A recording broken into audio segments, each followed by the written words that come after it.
With profound humble gratitude and love to all venerated enlightened masters, we bow to the Almighty in soulful gratefulness for gifting us with their holy blessed presence. May all beings be awakened by their divine grace. Part 2 of 4.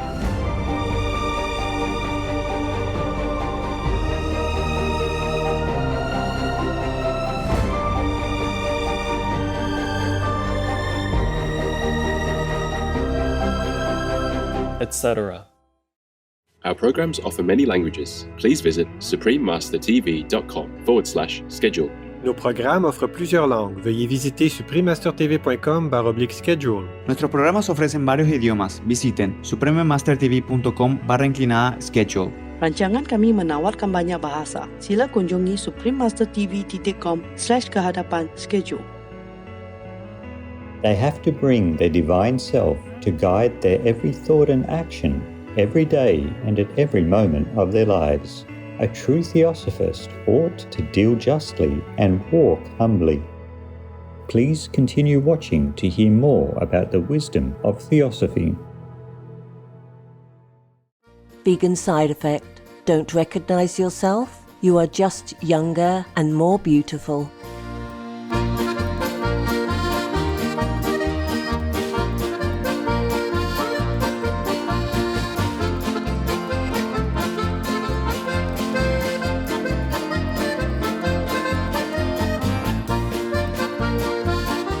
Witajcie. I just said welcome in Gowral dialect. Compassionate viewers, I am Jakob.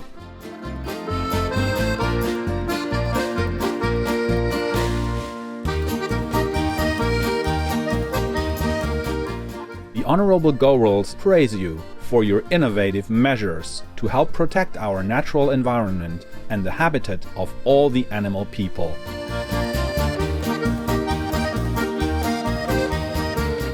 Noble viewers, welcome to On Self-Improvement, Part 2 of Selections from Theosophy's Sacred Teachings in The Key to Theosophy.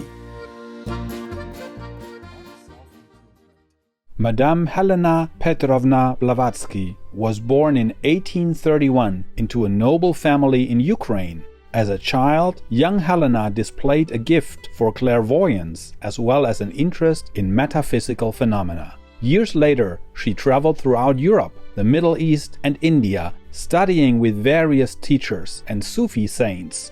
Following the guidance of an Indian yogi named Mahatma Maurya, Madame Blavatsky co-founded the Theosophical Society. Theosophy, meaning divine wisdom, refers to knowledge that comes through spiritual experience rather than intellectual understanding alone. The Theosophical Society is dedicated to uplifting humanity through a realization of the oneness of life and the wisdom underlying all religions. Madame Blavatsky wrote several important books on Theosophy, including Isis Unveiled, The Secret Doctrine, The Key to Theosophy, and The Voice of the Silence. The Key to Theosophy unlocks the door that leads to a deeper study of Theosophy. In contrast to other Theosophy volumes, it is written in simple, explanatory language. Readers are thus able to more easily understand its fundamental principles. Today, on Words of Wisdom, we invite you to join us for excerpts from The Key to Theosophy. On self-improvement.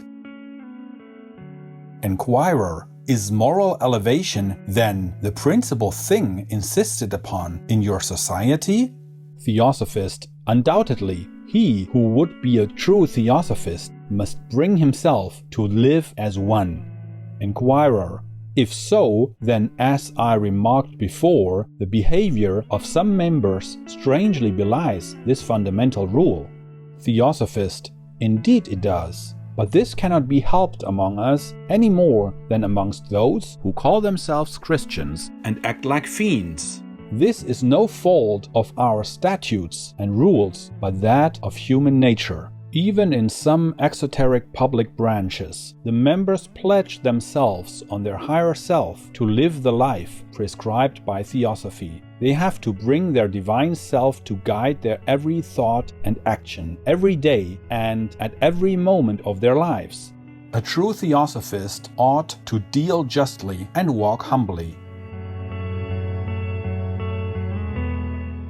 Enquirer: what do you mean by this? Theosophist: simply this: the one self has to forget itself for the many selves. Let me answer you in the words of a true Philalethian, an FTS, Fellow of the Theosophical Society, who has beautifully expressed it in the Theosophist. What every man needs first is to find himself and then take an honest inventory of his subjective possessions, and, bad or bankrupt as it may be, it is not beyond redemption if we set about it in earnest. But how many do? All are willing to work for their own development and progress, very few for those of others. To quote the same writer again, "Men have been deceived and deluded long enough. They must break their idols, put away their shams, and go to work for themselves. Nay, there is one little word too much or too many. For he who works for himself had better not work at all. Rather, let him work himself for others, for all. For every flower of love and charity he plants in his neighbor's garden, a loathsome weed will disappear from his own, and so this garden of the gods, humanity, shall blossom as a rose." In all Bibles, all religions, this is plainly set forth, but designing men have at first misinterpreted and finally emasculated, materialized, besotted them. It does not require a new revelation. Let every man be a revelation unto himself. Let one man's immortal spirit take possession of the temple of his body, drive out the money changers and every unclean thing, and his own divine humanity will redeem him. For when he is thus at one with himself, he will know the builder of the temple. Enquirer: this is pure altruism, I confess. Theosophist: it is. And if only one fellow of the Theosophical Society out of 10 would practice it, ours would be a body of elect indeed. But there are those among the outsiders who will always refuse to see the essential difference between Theosophy and the Theosophical Society, the idea and its imperfect embodiment. Such would visit every sin and shortcoming of the vehicle, the human body, on the pure spirit which sheds thereon its divine light. Is this just to either? They throw stones at an association that tries to work up to and for the propagation of its ideal with most tremendous odds against it. Some vilify the Theosophical Society only because it presumes to attempt to do that in which other systems, Church and State Christianity preeminently, have failed most egregiously. Others because they would gladly preserve the existing state of things. Pharisees and Sadducees in the seat of Moses, and publicans and sinners reveling in high places, as under the Roman Empire during its decadence. Fair-minded people, at any rate, ought to remember that the man who does all he can does as much as he who has achieved the most in this world of relative possibilities. This is a simple truism, an axiom supported for believers in the Gospels by the parable of the talents given by their master. The servant who doubled his 2 talents was rewarded as much as that other fellow servant who had received 5. To every man it is given according to his several abilities. Enquirer: yet it is rather difficult to draw the line of demarcation between the abstract and the concrete in this case, as we have only the latter to make our judgment by. Theosophist: then why make an exception for the Theosophical Society? Justice, like charity, ought to begin at home.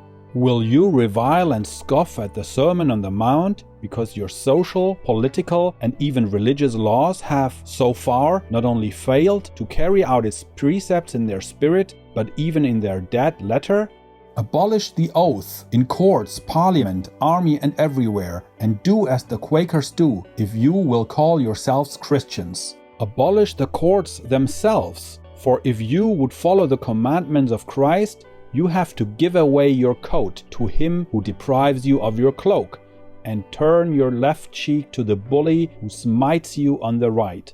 Resist not evil, love your enemies, bless them that curse you, do good to them that hate you. For whosoever shall break one of the least of these commandments, and shall teach men so, he shall be called the least in the kingdom of heaven. And whosoever shall say, Thou fool, shall be in danger of hell fire. And why should you judge if you would not be judged in your turn? Insist that between Theosophy and the Theosophical Society there is no difference, and forthwith you lay the system of Christianity and its very essence open to the same charges, only in a more serious form.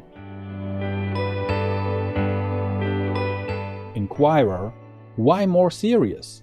Theosophist: because while the leaders of the Theosophical movement, recognizing fully their shortcomings, try all they can do to amend their ways and uproot the evil existing in the society, and while their rules and bylaws are framed in the spirit of Theosophy, the legislators and the churches of nations and countries which call themselves Christian do the reverse. Our members, even the worst among them, are no worse than the average Christian. Moreover, if the Western Theosophists experience so much difficulty in leading the true theosophical life, it is because they are all the children of their generation.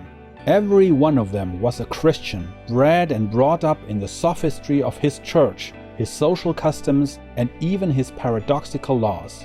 He was this before he became a Theosophist, or rather a member of the society of that name, as it cannot be too often repeated that between the abstract ideal and its vehicle there is a most important difference. Kind-hearted viewers, thank you for your kind company today for Words of Wisdom. Coming up next is the resilient Maka people, traditional stewards of the forest, right after noteworthy news. May your noble deeds and words be forever blessed with heaven's ever-loving grace. Our programs offer many languages. Please visit suprememastertv.com/schedule and suprememastertv.com/WOW.